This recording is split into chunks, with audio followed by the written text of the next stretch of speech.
What's going on, guys? I'm Chris and welcome back to another video. So today I've got a different style of video as I'm doing essentially multiple speed round reviews of 2024 movies here on the channel. Instead of devoting entire videos to these films, I'm just going to talk about them here. I don't even have a ranking for you. There's just 3 to 5 movies I want to talk about that I've watched recently. Some haven't even hit theaters yet. Some have been out since April, but this is going to be a home for all of those movies, or at least my thoughts on them. Think of it as like a speed round review, kind of like how I do in my live streams, except multiple just in one video. Before I get into this though, be sure to hit that like button and comment down below your thoughts on these movies that I'm about to talk about, as well as if you're going to see them or not, because again, some of them are new releases / haven't come out yet. Subscribe to that notification bell to help reach my goal of 150,000 subscribers. It would mean a lot. Without further ado, I say we just dive into this though. The first movie is A Different Man. This is an A24 film starring Sebastian Stan. I'd known about it for a while. For those who don't know, my girlfriend is a big fan of Sebastian Stan, and so I was going to see this movie whether I wanted to or not, but thankfully the premise really did intrigue me, and I went in fairly blind. Like, I knew the basic IMDb synopsis, but going in as blind as possible is my suggestion here. I smell an Oscar nom coming for Sebastian Stan. I think he was robbed of that with I, Tonya in 2017, but here, he really is phenomenal. We see this character who has a physical disability, and he undergoes this surgery over the course of the film to change his appearance. So he goes from looking like this to looking like this. I don't want to reveal too many plot details, but things get a lot more intense than you might think. And this is one of those films that when the credits roll, you'll be sitting there thinking for a while. It's a real thinker, a real head scratcher.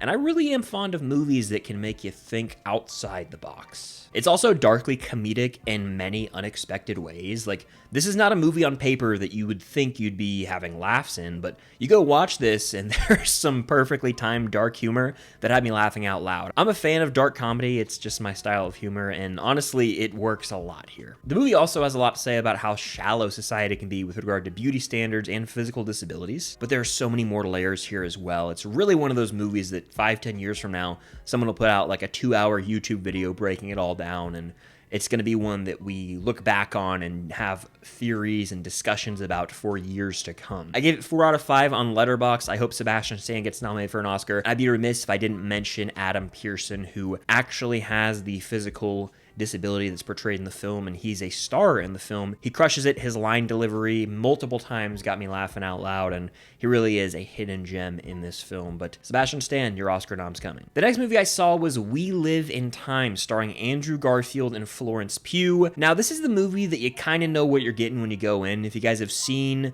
anything from the, cancer, romance genre, you know what you're getting into here. That's not necessarily a bad thing, though, because of the way the story is told here. It's presented very uniquely. I don't want to get into too much detail, but if you've seen the trailer, I'll just say it. There's multiple timelines going on here.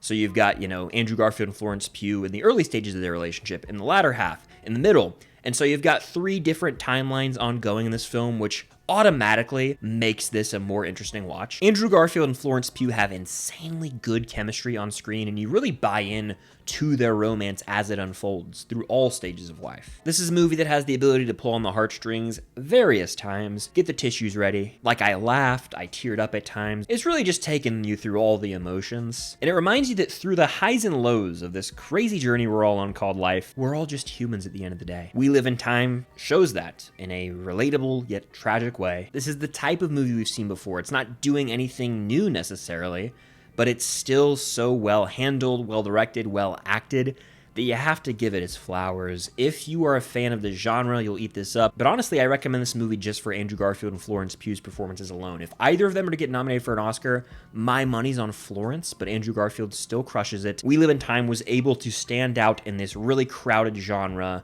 because of its unique mode of storytelling, but also the performances. It got 4 out of 5 stars for me over on Letterboxd. The next movie is Saturday Night, which hits theaters this upcoming Friday. I actually saw this movie the same day that I went and saw Joker 2, so it was a double feature, long day at the movies for me. Boy, am I glad that I checked this one out, because when I first saw it, I walked out of the theater slightly conflicted on certain things. I wasn't sure where I stood with it, but after sleeping on this one, I was able to come to the conclusion that it really is a delightful watch. First of all, you got a star-studded cast, and they're all portraying comedic icons from the 70s for the most part, and it's just flat out electric. Like, the movie opens at 100 miles per hour and it never slows down. I believe the final runtime's like an hour 49 minutes. It doesn't feel like that at all. This feels like an hour tops, which is a strength of the movie. Never once was I bored, never once did I really sit there and wonder, we're gonna get things going? Like, it's chaotic from the jump, and it's supposed to be.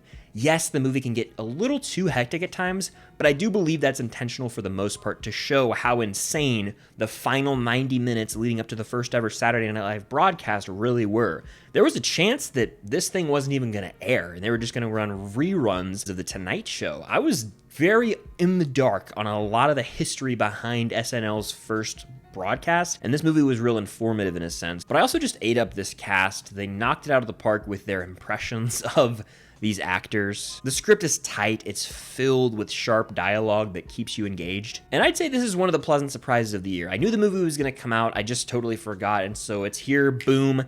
It's one of my favorites of the year, I'd say. It's at a 4 out of 5 for me right now. It would be at a 4.25 if I could do that. I may even see this one again in theaters and bump it up to a 4.5 out of 5. A thought that I had that I have to share somewhere, I gotta get this out of my system, is that it reminded me of Dunkirk. Very weird comparison, I know, but Dunkirk's a movie that's about the event itself. You don't have a lot of time to get to know these characters. It's more about portraying the events from various perspectives, and with Saturday Night, I feel similarly. It's about the final 90 minutes and the chaotic nature of it all. There are tons of characters in the film, but I do think the movie expects the audience to be familiar enough with the comedy icons in real life that are being portrayed on screen to have the understanding of, okay, I know who Dan Aykroyd is, I know who Chevy Chase is, I know who Lorne Michaels is because he's become this legendary NBC producer, right? But even if you don't have knowledge of the actors that much or the history of SNL, the movie's still energetic enough to keep you engaged, and that's why I think it has a wide appeal. And one more bonus movie, it's not a recent release, but it is a 2024 movie, Abigail, directed by Radio Silence, who did Scream 5 and 6, as well as Ready or Not, which I just watched as well. I'm not going to talk about it in this video, my full thoughts are over on my Letterboxd, but Abigail's a movie I just missed in theaters, for whatever reason, didn't get around to it back in April. I'm glad I watched it. I gave it 3.5 out of 5 on Letterboxd. I thought that first 2/3 of this movie were awesome. Really kept me engaged. The setup alone just had me hooked. The chemistry between this cast is there, and Melissa Barrera is the queen of this movie. She really carries it. Dan Stevens has some comedic timing here that's brilliant. Sammy, those are fucking onions. I've said that line like 100 times since I saw this movie. I don't know what it is about that delivery, but it's just on point. However, I do think the movie devolves into something in the third act that wasn't fully my jam. Kind of took me out of the movie ever so slightly. Things got a little too outlandish, a little too ridiculous. I felt like it was more of a contained horror film in the first 2 acts, and then it just turned the cheesiness up to like 1,000 in the final 30 or so minutes. Didn't fully click for me. Now, that didn't ruin the movie. Like, the last shot of this movie in particular really gave me chills, but so much of this movie worked for me that I'm not really going to sit here and say, oh, there's 20 minutes, a few decisions they made that made me hate this thing. Not the case at all. It's a fun vampire flick. I'd watch it again, maybe even enjoy it more, to be honest with you, because I know what I'm getting into in the third act. I just do think, creatively speaking, they went a little too overboard with the last, 25 or so minutes. There's also a lot of blood in this movie. Expect that. It's one of the bloodiest movies I've seen in a while, but that's kind of par for the course with Radio Silence. I said the same thing when I watched Ready or Not. But the most important thing here is I had fun.